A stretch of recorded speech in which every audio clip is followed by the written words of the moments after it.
धन गुरु नानक।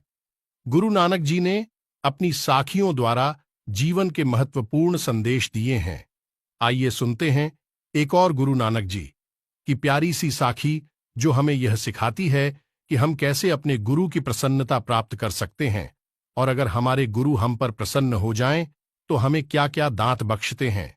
एक बार गुरु नानक जी और उनके शिष्य भाई मर्दाना जी अपनी यात्रा पर जा रहे थे।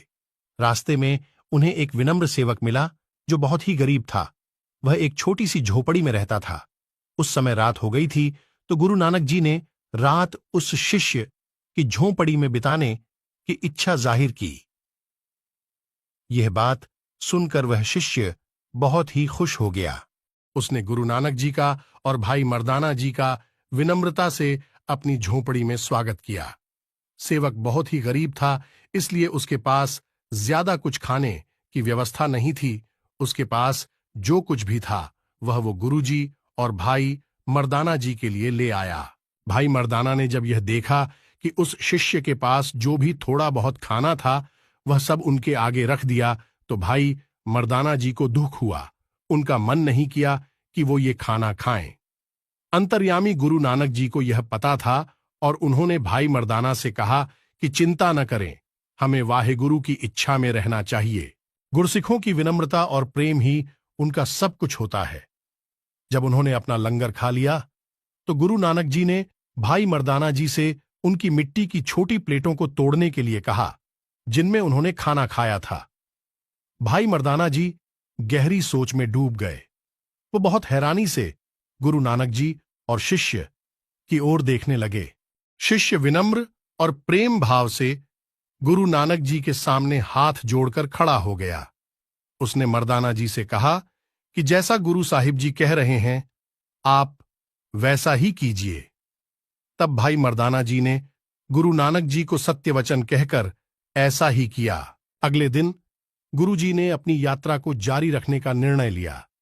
गुरु सिख ने उनके साथ कुछ समय बिताने की इच्छा से उनके साथ कुछ दूरी तक चलने की प्रार्थना की। गुरु जी ने सहमति दी और वह शिष्य गुरु नानक जी के साथ चलने के लिए तैयार हो गया।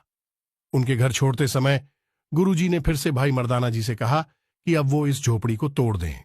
भाई मर्दाना जी हैरान हो गए और गुरु जी से पूछा कि आप इस शिष्य के पास जो कुछ भी था उसे नष्ट क्यों करना चाहते हैं।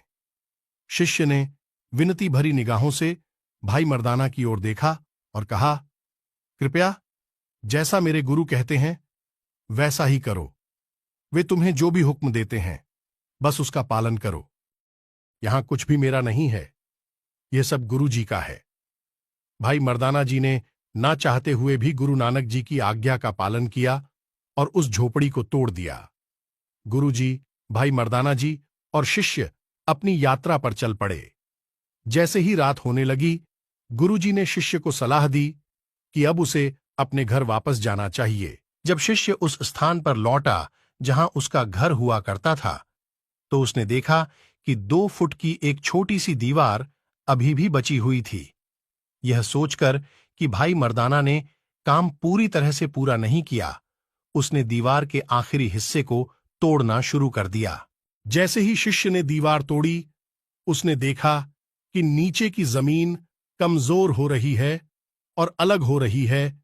दीवार के नीचे सोने की खदान है। यह शिष्य इसके बारे में जाने बिना ही सोने की खदान पर रह रहा था। इस प्रकार शिष्य ने गुरु की आज्ञा को मानकर उनकी कृपा प्राप्त की। गुरु नानक जी की यह साखी हमें सेवा और विनम्रता का महत्व सिखाती है। हमें अपने गुरु की सेवा करने के लिए हमेशा तत्पर रहना चाहिए और उनकी प्रसन्नता प्राप्त करनी चाहिए। धन गुरु नानक। गुरु नानक जी की प्यारी प्यारी साखियां और उपदेशों को सुनने के लिए हमारे चैनल को लाइक और सब्सक्राइब करना ना भूलें। गुरु नानक जी की सुंदर साखियां अपने मित्रों और रिश्तेदारों को भी शेयर कीजिए, ताकि वो भी इन साखियों का आनंद ले सकें। साथ ही साथ बेल आइकन को प्रेस कीजिए ताकि नए वीडियोस के नोटिफिकेशन आपको मिलते रहे।